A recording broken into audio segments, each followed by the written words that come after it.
Là où il n'y avait pas de drapeau de l'Algérie nouvelle, on en cousait un sur place. On sentait partout un air de fête. Mais sous cette gaieté de surface, on avait conscience de la solennité de cet événement.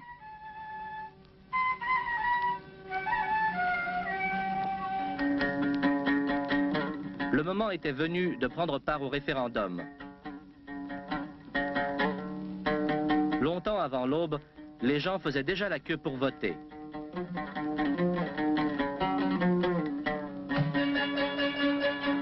Chaque Algérien avait conscience de toute l'importance de son vote.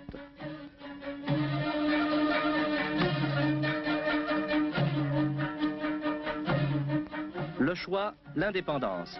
Simplement oui ou non.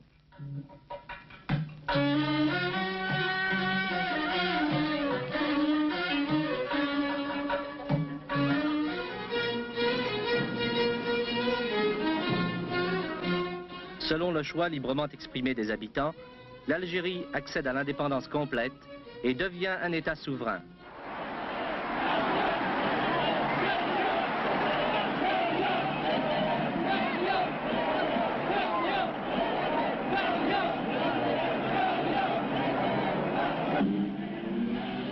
D'El Jazaïr à Tougourt, d'Ouiran à Annaba, des sables du désert aux montagnes de la Grande Kabylie, aujourd'hui, une nation célèbre son indépendance.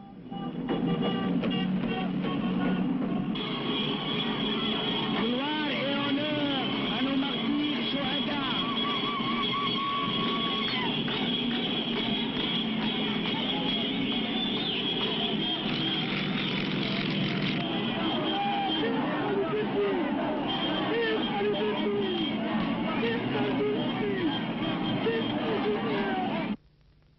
Un peu plus tard, l'Assemblée nationale algérienne se rassemble pour la première fois dans l'enceinte du Palais Carnot à El Jazaïr.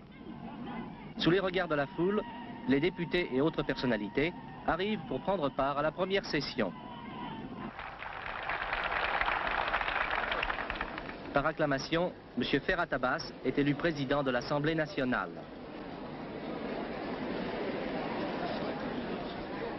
Mais la question la plus importante à l'ordre du jour est l'élection du Premier ministre.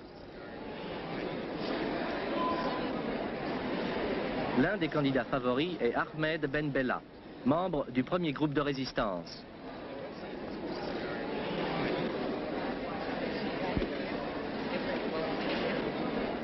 En compagnie des autres membres de l'Assemblée, il dépose son bulletin dans l'urne. La foule, rassemblée à l'extérieur du palais, apprend bientôt que Ben Bella est devenu le premier président du Conseil de la République algérienne.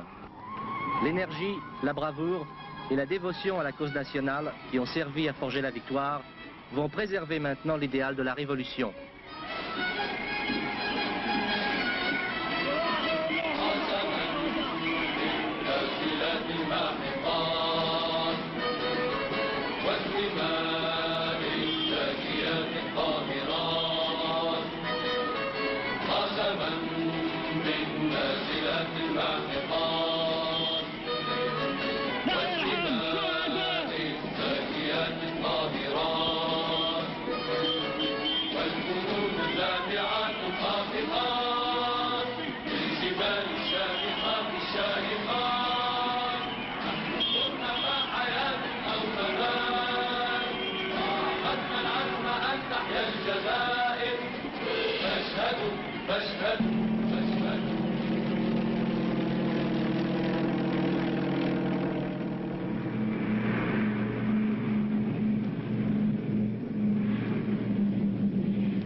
De manière à faire face aux problèmes les plus urgents qui confrontaient l'Algérie, des nations amies et des organisations d'aide internationale ont offert leur assistance.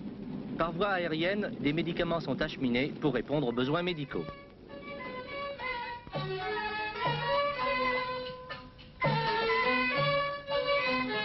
Donnés par de nombreux pays pour les hôpitaux et les cliniques en Algérie, ces médicaments aideront les malades et les infirmes à guérir plus vite. Des soins médicaux pour tous les citoyens. Telle est la tâche prioritaire du gouvernement algérien. En réponse à une demande du gouvernement, des équipes médicales volontaires sont arrivées de nombreux pays, y compris les États-Unis. La région des montagnes de Kabylie a beaucoup souffert pendant la guerre. Aujourd'hui, dans le cadre d'un programme d'aide internationale, on a organisé un vaste projet de reboisement et d'industrie du bois. L'un des aspects de ce programme est la formation des jeunes. Des jeunes gens sont amenés de Constantina pour suivre un cours spécial de sylviculture qui va durer plusieurs semaines. Ils retournent ensuite chez eux pour superviser et former d'autres Algériens dans le domaine du travail forestier.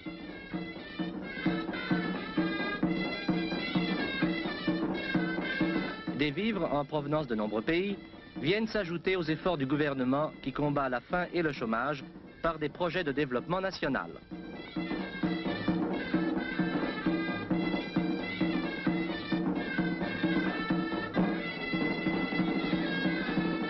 Les responsabilités d'une nouvelle nation, son dévouement à la paix et au bien-être de l'homme, sont exprimées dans le discours que son Premier ministre prononce au nom du peuple algérien devant les Nations Unies.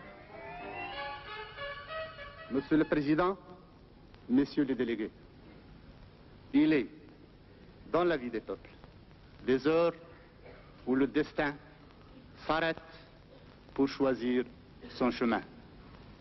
L'Algérie vit parmi vous ces heures-là.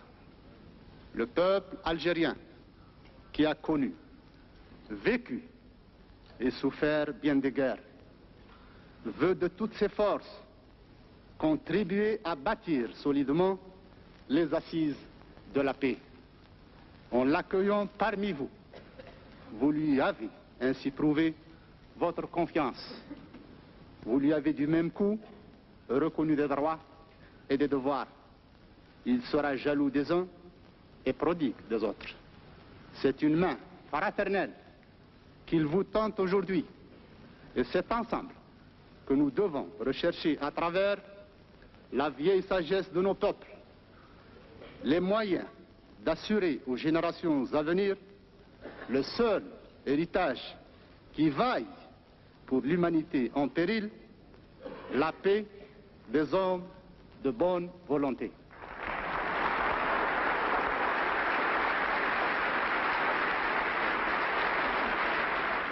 Des Nations Unies, le Premier ministre Ben Bella s'est rendu à Washington sur l'invitation du président Kennedy.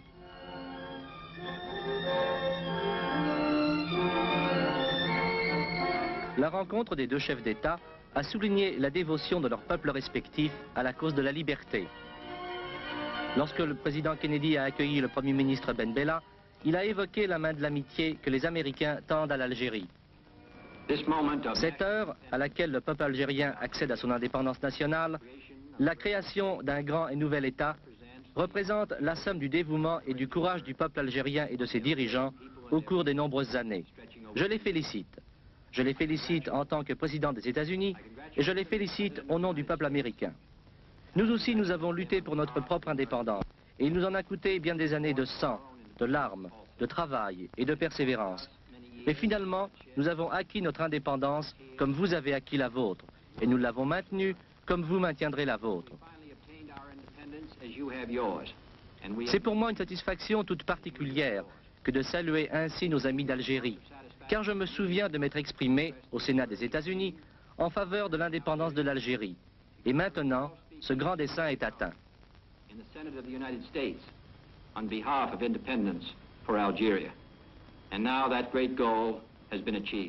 Nous vous souhaitons tout le succès possible. Et je tiens à vous assurer de notre sincère désir de coopérer avec vous et vos dirigeants en vue de la paix et de la prospérité pour le progrès de votre pays, du mien et de toute l'humanité.